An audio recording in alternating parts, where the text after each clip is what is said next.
Welcome back. Today I hope to play a live 10-minute rapid game on chess.com to further test my theory that I play better when I'm playing on camera, which is the opposite of the theory that I held up until a few weeks ago or a few months ago when I started playing games off camera and I lost a bunch of games. The only downside to playing on camera is that while I'm talking, more time goes by, so I end up getting in time trouble more often. But I think I may have the opposite downside when I'm playing off camera, which is that I don't take enough time and I don't, think through all my moves correctly. Regardless, I am currently rated 1145, which is about 150 points lower than most of my viewers are accustomed to me being.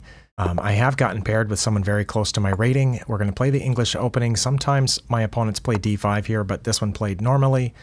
This is a standard response to the English opening as far as I'm aware.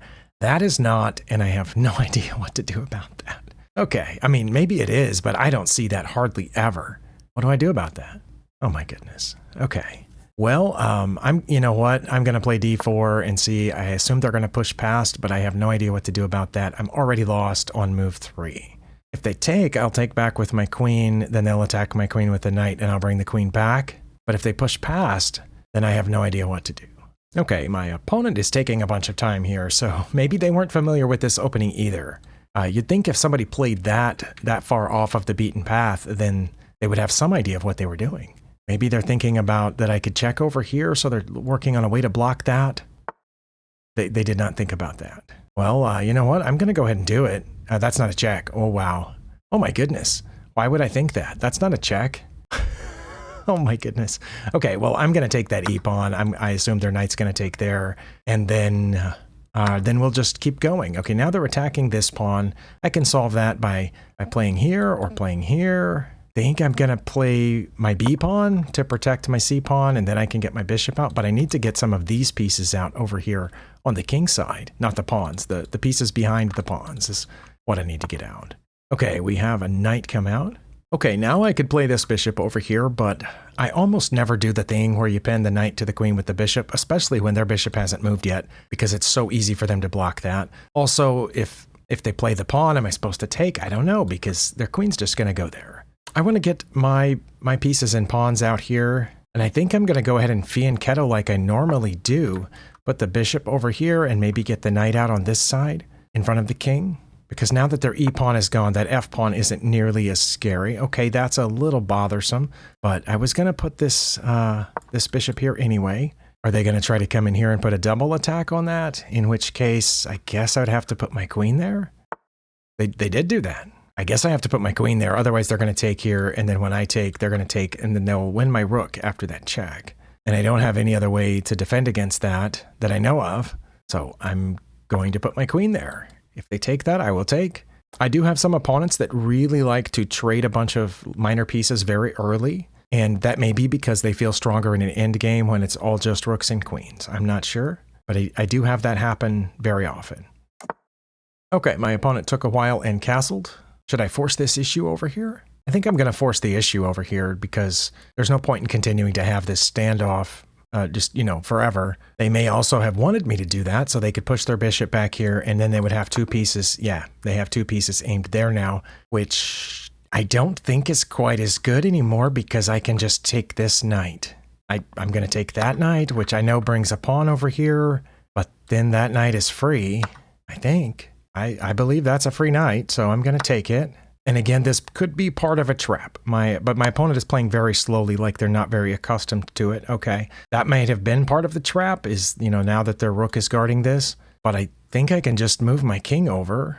I mean, I have to move my king over, but I'm not sure. Probably here, because if I moved it there, they would just slip the pawn forward. As it is now, I can take that pawn. They might push the pawn forward anyway. I don't know. But I had to move my king to one of those two squares, d1 or d2.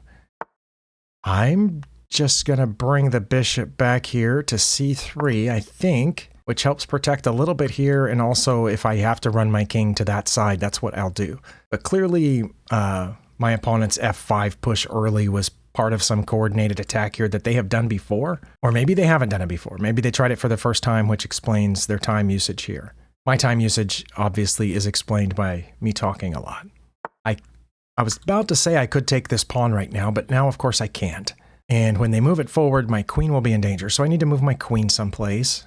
I don't want to move it over in the corner where it has less to do, although that would be lining up with the bishop. I want to line it up with their queen, but then they'll just push this pawn forward, but then I will slide up here someplace. I'm not sure. Yeah, I'm really not sure, but that's what I'm going to do right now, and I needed to do it a little quickly because I don't want to end up really far behind on time. I assume they're going to push this pawn forward now. They might push that one, but if they push that one, I think I'm going to take it because I am a piece ahead right now, I believe. Yeah, I think they have an extra pawn and I have an extra piece. That bishop down there is kind of annoying, but there's not much I can do about it right now. I guess I could get this knight out. Okay, they did do that. I'm just going to come up here, which is the next, or I could go right there. That square is safe because their pawn is blocking the bishop now. So d4 is fine. Also, I'm lining up there, but I assume they're going to do something about that, like put a queen or a rook up one. And then I'll go about doing what I was talking about, getting the knight and the bishop out because I've got 3 pieces that haven't moved yet. Okay, they did move the rook up. You know what? I think I will be much quicker to get out of here if I put the bishop up there now and trade this way. Let's go ahead and pre-move that. If they take it, they might not take it. I don't know. If they don't, then whoops, I undid the pre-move by accident. If they don't take here, then we'll have to reevaluate. They did take there. Okay, I'm going to take there. Now I'm aiming at the bishop. The bishop cannot get away right now. Okay, they've attacked my queen, which isn't that bad, I don't think. I can move up. I can move back. I think I'll move back one. And I'm aiming there just in case I might need, be able to hop a knight in here. But I also want to get this bishop. When they take back with the pawn, I'll put my rook in front of it, I guess. But yeah, I'm kind of running out of options here due to that immediate pawn advance that I didn't know what to do about. And my king is kind of stuck in the middle. Although I could run now because they don't have the light squared bishop anymore. But yeah, this game got off to a really bad start, for me anyway. Okay, I don't know what else to do other than take that bishop, right? Because I can't try this now that their queen is where it is. Yeah, I'm going to take the bishop. It's just too annoying. I've got to put the rook in front of it. Oh, for a second, I thought they were going to take with the rook. I'm kind of glad that they didn't. But now they're going to bring this other rook over here, lining up on this pawn, probably. That's my guess. And then my queen and king will be locked into defending that pawn. Oh, I could have sworn they were going to come here. But since they didn't, I think I'm going to get my king out of the line of that. I'm going to hide it over here is what I think I ought to do because I assume they're going to push this pawn here in a second and try some sort of further assault. And one of my rooks is tied into keeping that pawn from promoting. I guess I can work my bishop around, but that's a long way around. I might have to try it. Or should I get this other rook over here first? Maybe I should bring my A rook over before trying the bishop maneuver. And if they do advance the D pawn, which again is what I assume they're about to do, I'm not sure whether I should take it, because if I take it, okay, that's cool because I was about to do this anyway, and it saves me a little time. Now they have to move the queen again, but I don't know where they were planning on moving it after they went there. What was the point? Were they trying to go? No, they surely weren't trying to go all the way over there. Maybe they are trying to come after that pawn, though. They went back one. Then I am going to bring, but they've lined up the queen with that pawn too. Wow. Well, I'm going to bring my rook over like I said I was, and I might have to run with my king this way here in a second. I also need to be focusing on what my only advantage is here. I think my only advantage is the bishop. That's the piece that I'm ahead. So I've got to be able to do something with that my opponent can't counter. Otherwise, there's no point in having the extra piece.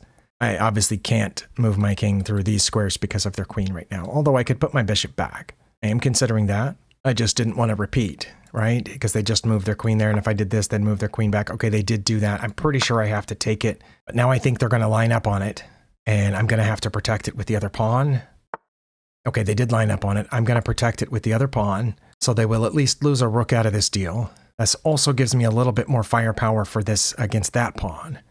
Yeah, I'm not sure which way I need to move my queen, but I definitely would like to get that pawn out of circulation before long. If I was my opponent right now, I would probably be thinking about advancing one of either the A or the B pawn. Oh, okay. Well, I definitely wasn't far off there. Let's come over here to get A, the queen out of that line of fire, and B, to come after this pawn. Also, I can still move this bishop over one to attack their queen here in a second. Although the rook taking the pawn would be an attack on their queen. Well, let's give them something to think about right here first. And see if I can, they've got to move the queen, right? They did? Okay, and they've lined up here with this pawn, so now I can't take that one because it's pinned. But I will move my king over, so this pawn isn't pinned anymore. I assume they're going to advance one or more of these pawns here in just a second. They did. I'm going to take that.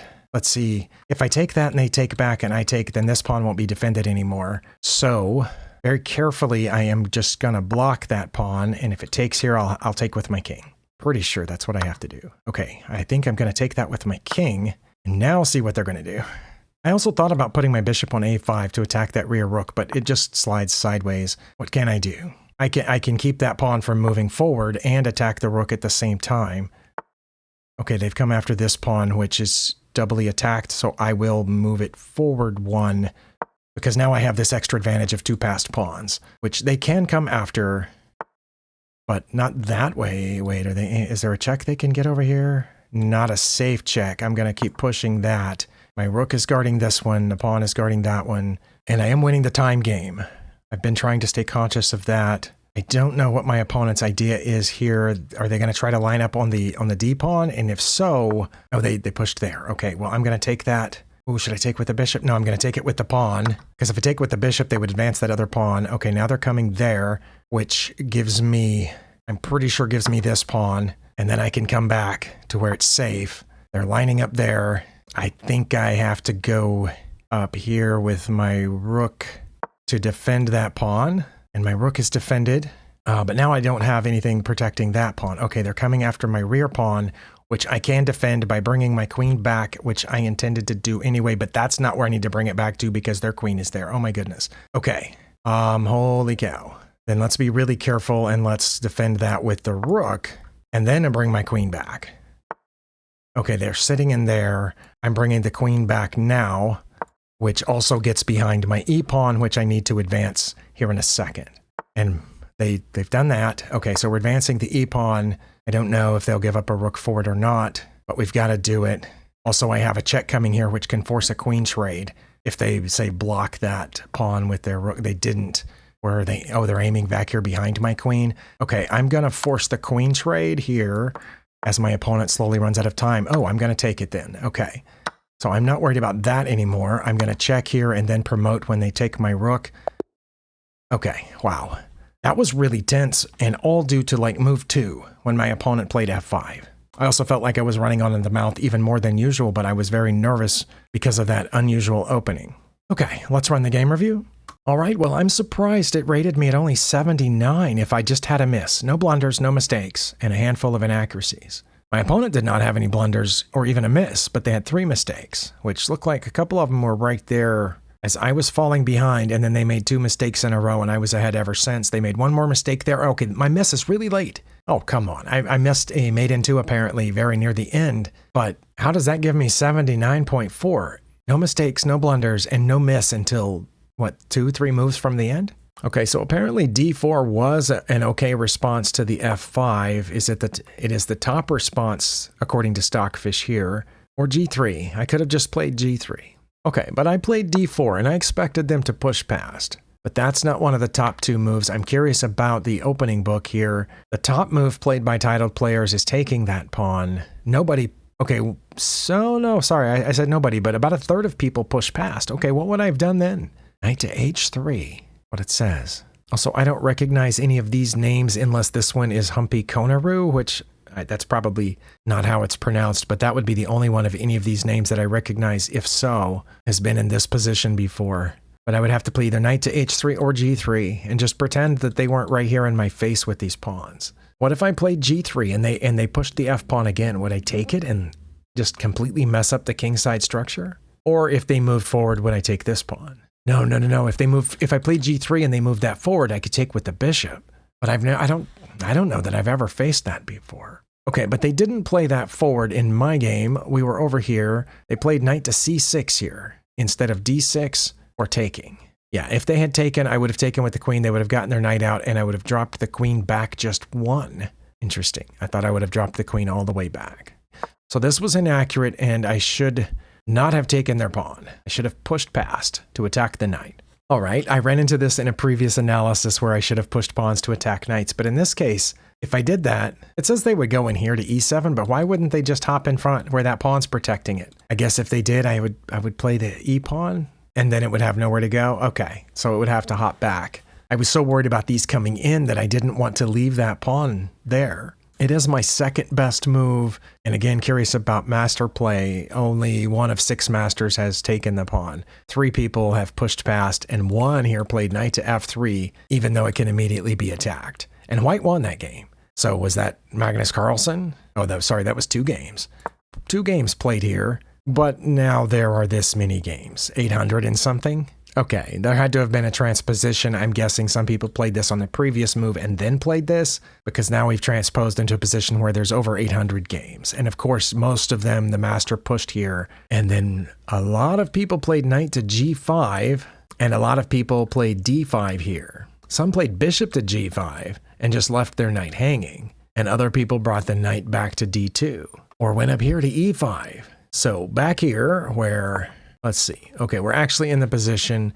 So after we take the pawn, that leaves us only 1 master game between Peter and Martin, and I don't have enough space here apparently for their last names. Okay, so we are still in book at this point, even though that is technically an inaccuracy. Titled players have gotten this far, and of course the knight taking is what I expected to happen, and I should not have played b3. Wait, they're just going to take that pawn. It says they wouldn't. It says if I just played knight to f3, they would play d6. Really? Again, maybe at the master level, if I played knight to f6 here, maybe they wouldn't take there, maybe they wouldn't take the free pawn, maybe they would just play this. But at my level, I'm going to play here, and they're either going to take it, which messes up my kingside pawn structure, or they're going to take the free pawn they just aimed at, and I've lost that pawn. Am I supposed to be okay with that? Stockfish says even if I play bishop to f4, which is one of my top 2 moves, they're just going to move the knight back to attack my bishop instead of taking the free pawn. Okay, so I shouldn't have worried about the free pawn at all. That's one thing that I've learned here. But I was worried about the free pawn, so I did that and lost what little advantage that I had. Knight to f6 was one of their better moves. g3 was not among mine. I should have played a3. Oh no, g3 popped up. It wasn't there a second ago, was it? I don't think it was, but okay. So I'm fine. Bishop to b4 did pop up for a second, but then it went away. So when they played this, I should have played bishop to d2 immediately. Well, I'll tell you why it didn't, because I've done that in real games before, and they do play this knight move that they were going to do anyway, and then it's not aiming at the knight, it's aiming at the bishop, and I end up having to trade a bishop for a knight. So that's why I played bishop to b2. I don't know why. Why would Stockfish play this, and why wouldn't they hop this in here? Because I would take it. Oh my, why? So I've been missing that in game after game? Because that's actually happened to me before, not with the whole f4 thing, but with these knights.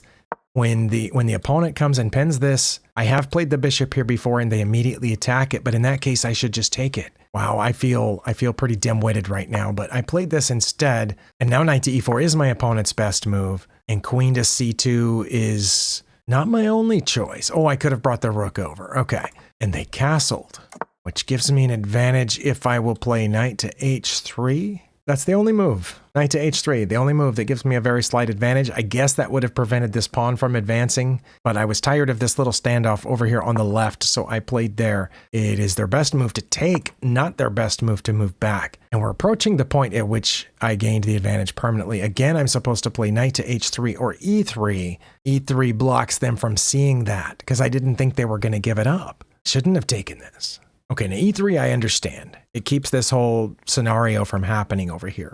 But because I took there and they took back, now they have the rook and the bishop pointed here, and I absolutely had to play e3 or take the free knight. Taking the free knight is almost as good. Okay, so I didn't mess up here. Their only move was taking.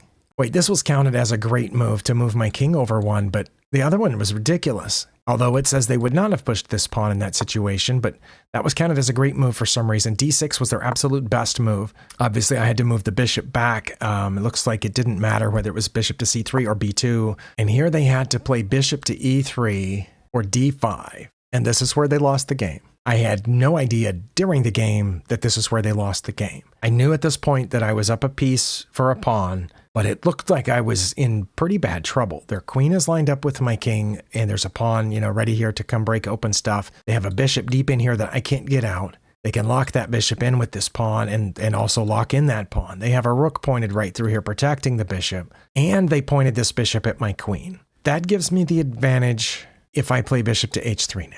Okay, well, I didn't see that until a few moves later. But yes, that would have prevented the whole idea of them pushing that pawn to reveal this attack. So I should have played that now, and it says they wouldn't have moved their bishop. They would have played d5, which pushes this pawn.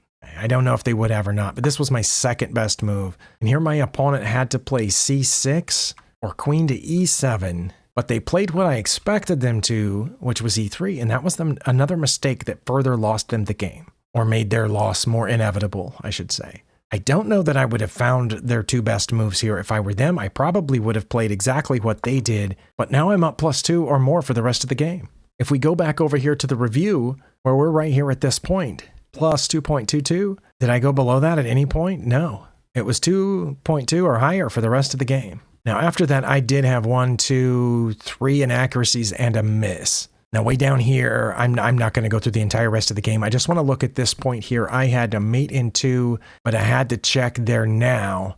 But I was more in tune with my opponent's clock at this point, knowing I had nearly 3 minutes left and they had 3 seconds left. And I figured if I took their queen right now, they would really not know what to do about that. But it does look like I had a mate in 2. If I went here, they would have to take, and then I would promote, and that would be mate. I didn't see that until the next turn, took the queen. They should have taken my undefended pawn at this point, but of course they took back the queen.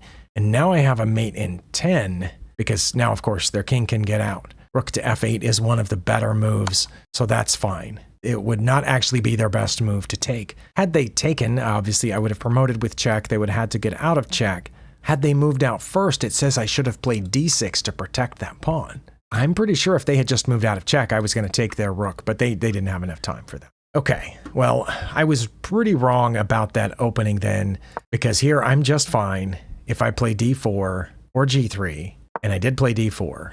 And after they did this, I should have pushed past. Okay, I will try to remember if I have an opponent do that in the future. Maybe I've had it happen once or twice in the past that I need to play d4. And then if they get that knight out, just immediately attack it. Well, I'm exhausted emotionally after that, but thank you for spending your time here. I'll see you next time.